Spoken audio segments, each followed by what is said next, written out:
ವಿಧಾನ ಪರಿಷತ್ನ 7 ಸ್ಥಾನಗಳಿಗೆ ಮತದಾನ ಕೆಲವೇ ಕ್ಷಣಗಳಲ್ಲಿ ನಡೆಯಲಿದೆ. ಬಿಜೆಪಿ ಹೈಕಮಾಂಡ್ಗೆ ಶಾಸಕ ಯತ್ನಾಳ್ ಪತ್ರ ಬರೆದಿದ್ದಾರೆ. ನನ್ನ ಮತ ಏನಿದ್ರು ಬಿಜೆಪಿ ರಾಷ್ಟ್ರೀಯ ಅಧ್ಯಕ್ಷ ನಿತಿನ್ ನಬೀನ್ ಅವರಿಗೆ ಪತ್ರ ಬರೆದಿದ್ದಾರೆ. ನನ್ನ ಮತ ಏನಿದ್ರು ಬಿಜೆಪಿಗೆ, ನಾನು ಯಾವುದೇ ಕಾರಣಕ್ಕೂ ಪಕ್ಷದ ವಿರುದ್ಧ ಇಲ್ಲ ಅಂತ, ಭಿನ್ನಮತೀಯ ಅಲ್ಲ ತಾನು ಅಂತ ಅನ್ನುವಂಥ ಒಂದು ಸಂದೇಶವನ್ನ ಯತ್ನಾಳ್ ಕೊಟ್ಟಿದ್ದಾರೆ. ವೋಟಿಂಗ್ ಆದ್ಮೇಲೇನೆ ಗೊತ್ತಾಗುತ್ತೆ ಖಚಿತವಾಗಿ ಏನಾಗಿದೆ ಅನ್ನುವಂಥದ್ದು. ಯತ್ನಾಳ್ ಅವರು ಬಿಜೆಪಿ ಜೊತೆಗೆ ಇದ್ದೇನೆ ಅಂತ ಖಚಿತಪಡಿಸಿಕೊಳ್ಳೋದಕ್ಕೆ ಆ ತರ ಒಂದು ಲೆಟರ್ ಕೊಟ್ಟಿದ್ದಾರೆ. ಸೊ ಅಂದ್ರೆ 28ರವರೆಗೂ ಕೂಡ ಅವರು ಬಿಜೆಪಿ ಜೊತೆಗೆ ಇರ್ತಾರೆ ಅಂತ. ರೈಟ್, ನಮ್ಮ ಜೊತೆ ಮಹೇಶ್ ತೆಂಗಿನಕಾಯಿ ಅವರಿದ್ದಾರೆ. ಮಹೇಶ್ ತೆಂಗಿನಕಾಯಿ ಅವರೇ, ಈಗಾಗಲೇ ನಟರಾಜ್ ಗೌಡ್ರು ಕೂಡ ಹೇಳ್ತಾ ಇದ್ರು ಏನಂತಂದ್ರೆ ಬಿಜೆಪಿಯಲ್ಲಿ ಕಂಟ್ರೋಲೇ ಇಲ್ಲ ಅಂತ. ಅದು ಗೋಪಾಲ್ ಗೌಡ್ರು ಇರ್ಬೋದು, ವಿಶ್ವನಾಥ್ ಇರ್ಬೋದು, ಅಥವಾ ಬೇರೆ ಬೇರೆ ಶಾಸಕರ ಹೆಸರು ಹೇಳಿ ಅವರು ಹೇಳ್ತಾ ಇದ್ರು. ಅವ್ರ ಮೇಲೆ ನಾಯಕರುಗಳಿಗೆ ಕಂಟ್ರೋಲೇ ಇಲ್ಲ, ಆರ್ ಅಶೋಕ್ ಅವರಿಗೆ ಕಂಟ್ರೋಲೇ ಇಲ್ಲ, ಹಾಗಾಗಿ ಕ್ರಾಸ್ ವೋಟಿಂಗ್ ಆಗತ್ತೆ ನಮಗೆ ಅಂತ. ಏನ್ ಹೇಳಕ್ ಬಯಸ್ತೀರಾ ಮಹೇಶ್ ತೆಂಗಿನಕಾಯಿ ಅವರೇ?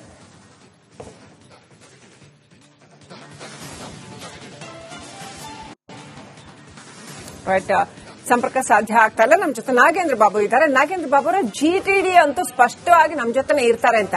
ಮತ್ತು ವಿಶ್ವನಾಥ್ ಅವ್ರು ಮಾತನಾಡುವಾಗಲೂ ನಾನು ಅಬ್ಸರ್ವ್ ಮಾಡಿದೆ, ಅವ್ರು ಜೆಡಿಎಸ್ ಬಗ್ಗೆ ಸ್ಪೆಸಿಫಿಕ್ ಆಗಿ ಏನೂ ಹೇಳಲಿಲ್ಲ. ಅವ್ರು ಏನೋ ವ್ಯವಸ್ಥೆ ಮಾಡ್ಕೊಂಡಿದ್ದಾರೆ ನನಗೆ ಗೊತ್ತಿಲ್ಲ ಅಂತ ಅಂದ್ರು.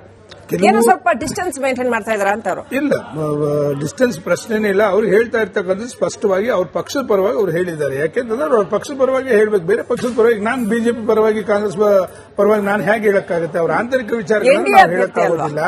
ಎನ್ಡಿಎ ಅಭ್ಯರ್ಥಿ ಆದ್ರೂ ಕೂಡ ಅವ್ರು ಸ್ಪಷ್ಟವಾಗಿ ಹೇಳಿದ್ದಾರೆ, ನಮ್ಮ ಮತಗಳೇನಿದ್ರು ಕೂಡ ಹೆಚ್ಚಿನ ಮತಗಳು ಜೆಡಿಎಸ್ ಬರುತ್ತೆ, ಮತ್ತೆ ನಮ್ಮ ವರಿಷ್ಠ ತೀರ್ಮಾನ ಮಾಡ್ತಾರೆ, ಈಗ ಮೀಟಿಂಗ್ ಕೂಡ ಇದೆ ಅಂತ ಸ್ಪಷ್ಟವಾಗಿ ಹೇಳಿದ್ದಾರೆ. ಒಂದು ಮಾತು ನಾನು ಹೇಳ್ತಾ ಇದ್ದೀನಿ, ಮನೆ ಕಾಂಗ್ರೆಸ್ ವಕ್ತಾರರು ಆಡಿರ್ತಕ್ಕಂಥ ಮಾತುಗಳು ಈಗ ಒಂದು ಮಾತನ್ನು ಹೇಳ್ತಾರೆ. ಯಾಕೆ ಇವ್ರನ್ನೆಲ್ಲ ಇವ್ರು ಹೋಗಿ ಸಂಪರ್ಕ ಮಾಡಿದ್ರು? ನಂಬರ್ 1. ನಂಬರ್ 2, ಇಷ್ಟು ಇವರಿಗೆಲ್ಲ ಬೆಂಬಲ ಇರ್ತಕ್ಕಂಥ ಸಂದರ್ಭದಲ್ಲಿ ಸಿದ್ದರಾಮಯ್ಯ ಟೀಮ್ ಬಗ್ಗೆ ಏನ್ ಹೇಳ್ತಾರೆ?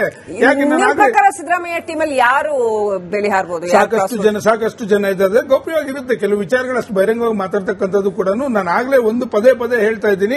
ಆತ್ಮಸಾಕ್ಷಿ ಮತಗಳು ಅಂತಕ್ಕಂಥದ್ದು ನಟರಾಜ್ ಗೌಡ್ರು ಭಾರಿ ಕ್ಲಿಯರ್ ಆಗಿ ನಿಮ್ ಪಕ್ಷದಲ್ಲಿ ಇಂತಿಂತವರೇ ಕ್ರಾಸ್ ವೋಟ್ ಮಾಡಬಹುದು ಅನ್ನೋದು ಹೇಳ್ಬಿಟ್ರು ಅವರು. ಬಿಜೆಪಿಯಲ್ಲೂ ಹೆಸರುಗಳು ಹೇಳಿದ್ರು. ಆತರ ಯಾರು ಡೌಟ್? ಈಗ ಯಾರು ಬಂದಿದ್ದು ನಿಮ್ಮ ಎದುರುಗಡೆ? ವಿಶ್ವನಾಥ್ ಅವರೇ ತಾನೇ ಬಂದಿದ್ದಾಗಾದ್ರೆ ಕಣ್ಮುಂದೆ ಮಾತಾಡಿಲ್ವಾಗಾದ್ರೆ ಒಂದು ನಂಬರ್ 1, ನಂಬರ್ 2 ನಾನೇನ್ ಹೇಳ್ತಿದ್ದೀನಿ ಅಂತಂದ್ರೆ ನಾನು ಹೇಳ್ತೀನಪ್ಪ. ಹಾಗಾದ್ರೆ ಸಿದ್ದರಾಮಯ್ಯ ಗುಂಪವರಲ್ಲಿ ನಿಮ್ ಪರವಾಗಿದ್ದಾರಾ? ಜಾರಕಿಹೊಳಿ ಗುಂಪವರಲ್ಲಿ ನಿಮ್ ಪರವಾಗಿದ್ದಾರಾ? ಯಾಕೆ ನೀವು ಇವತ್ತು ನಿಮ್ಮಲ್ಲಿ ಕ್ಯಾಬಿನೆಟ್ಗೆ ನನ್ನ ತಗೊಳ್ಳಿ ದಿನ ಬೆಳಗಾದ್ರೆ ಕಾಂಪಿಟೇಷನ್ ಬರ್ತಾ ಇರ್ತಕ್ಕಂಥ ಸಂದರ್ಭದಲ್ಲಿ ಜಮೀನವರು ನಿಮ್ ಕಡೆ ಇದ್ದಾರಾ? ಇಲ್ಲ ಬೇರೆ ಬೇರೆ ನಾಯಕರುಗಳು ನಿಮ್ ಕಡೆ ಇದ್ದಾರಾ? ಅದನ್ನ ನೀವು ಫಸ್ಟ್ ಹೇಳ್ಬೇಕಾಗುತ್ತೆ. ಇವತ್ತು ಆಂತರಿಕ ಭಿನ್ನಮತ ಅಂತಕ್ಕಂಥ ಸ್ಫೋಟ ಆಗಿರೋದು ನಿಮ್ಮಲ್ಲಿ. ಅವರು ಸೆಕೆಂಡ್ ಲಿಸ್ಟ್ ಗಾಳ ಇನ್ನು ಹಂಗೆ ಇಟ್ಕೊಂಡಿದ್ದಾರೆ. ನಿಮ್ಗೆ ಅದು ಬೇಕು ಅಂದ್ರೆ ವೋಟ್ ಮಾಡಿ ಅಂತಕ್ಕಂಥ ಮಾತನ್ನ ಈಗ ಪದೇ ಹೇಳ್ತಾ ಇರೋದ್ರಿಂದ ನಾನು ಆಗಲೇ ಫಸ್ಟ್ ಪ್ರಥಮವಾಗಿ ಹೇಳಿದಾಗಲೇ ತಾವು ಅವಕಾಶ ಕೊಡ್ಲಿಲ್ಲ. ಯಾಕೆ ಇವತ್ತು ತನಕ ಅದನ್ನ ಹಿಡಿದಲ್ಲಿ ಇಟ್ಕೊಂಡಿದ್ರು ಅಂತಂದ್ರೆ ಅವ್ರಿಗೆ ಇರ್ತಕ್ಕಂಥ ಭಯ, ಕಾಡ್ತಿರ್ತಕ್ಕಂಥ ಭಯ. ಇವತ್ತು ಎಲ್ಲರೂ 140 ಜನನೇ ಇದ್ದಾರೆ, ನನಗೆ ಬೇಕು ನನಗೆ, ಯಾಕಂದ್ರೆ ಮುಂದಿನ ದಿನಗಳಲ್ಲಿ ಸರ್ಕಾರ ಬರೋದಿಲ್ಲ ಅಂತಕ್ಕಂಥದಕ್ಕೋಸ್ಕರ ಇವರು ಇವತ್ತು ಇದ್ದಂತ ಸಂದರ್ಭದಲ್ಲಿ ನಾವು ಯಾವ್ದಾದ್ರು ಪಡ್ಕೊಳ್ಳೇಬೇಕು, ಪಡ್ಕೊಳ್ಳಿಲ್ಲ ಅಂತಂದ್ರೆ ನಮ್ದೇ ಅಂತ ರೀತಿ, ನಮ್ದೇ ಅಂತ ಶಕ್ತಿ ತೋರಿಸ್ತೀನಿ ಅಂತಕ್ಕಂಥದ್ದನ್ನ ಅವ್ರು ಸ್ಪಷ್ಟವಾಗಿ ಹೇಳಿದ್ದಾರೆ. ಆ ಕಾರಣದಿಂದ